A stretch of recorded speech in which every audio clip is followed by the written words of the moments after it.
Today you will learn how to install a new Cisco phone that has been created for a user and has an OpEasy template assigned.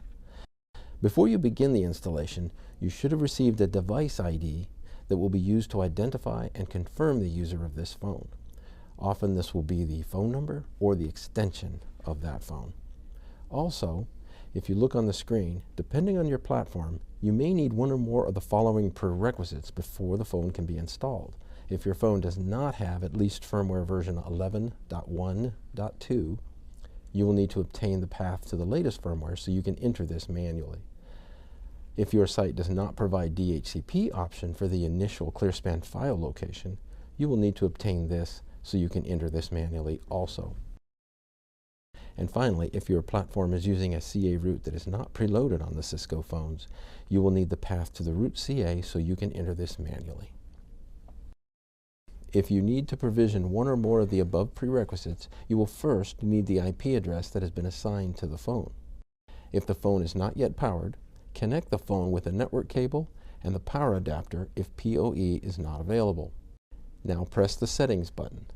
Then use the Center button to navigate down to the Status option and press the Select soft key. Now navigate down to the Network Status and press Select.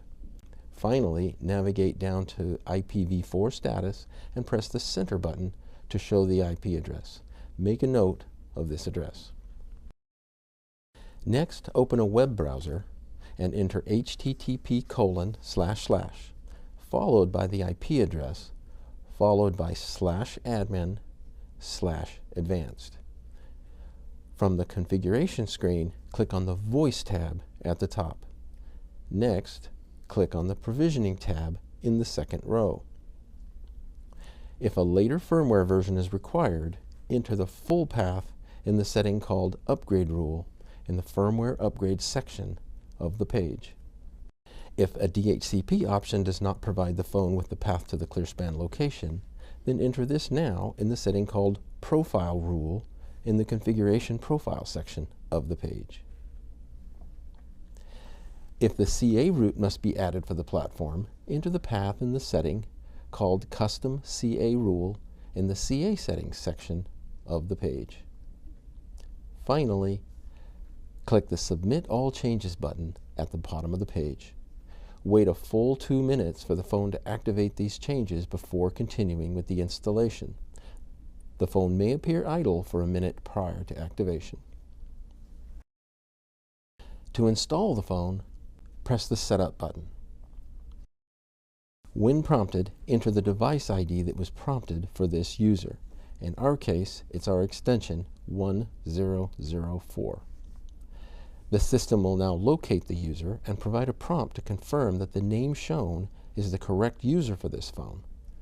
To continue, highlight the OK option and press Select. The next prompt will indicate that installation is complete and you can now restart the phone. To do that, you do not have to exit this setup screen. Just press the Settings button, then select the Device Administration option. Next, navigate down to the Restart option and press Select. Then confirm that you want to restart.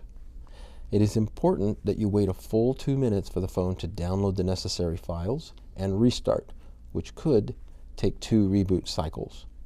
Please note that you will continue to see the Setup button while the phone is activating until the process is complete. When complete, you will see the lines on the phone turn green as they are registered and the phone is ready for use.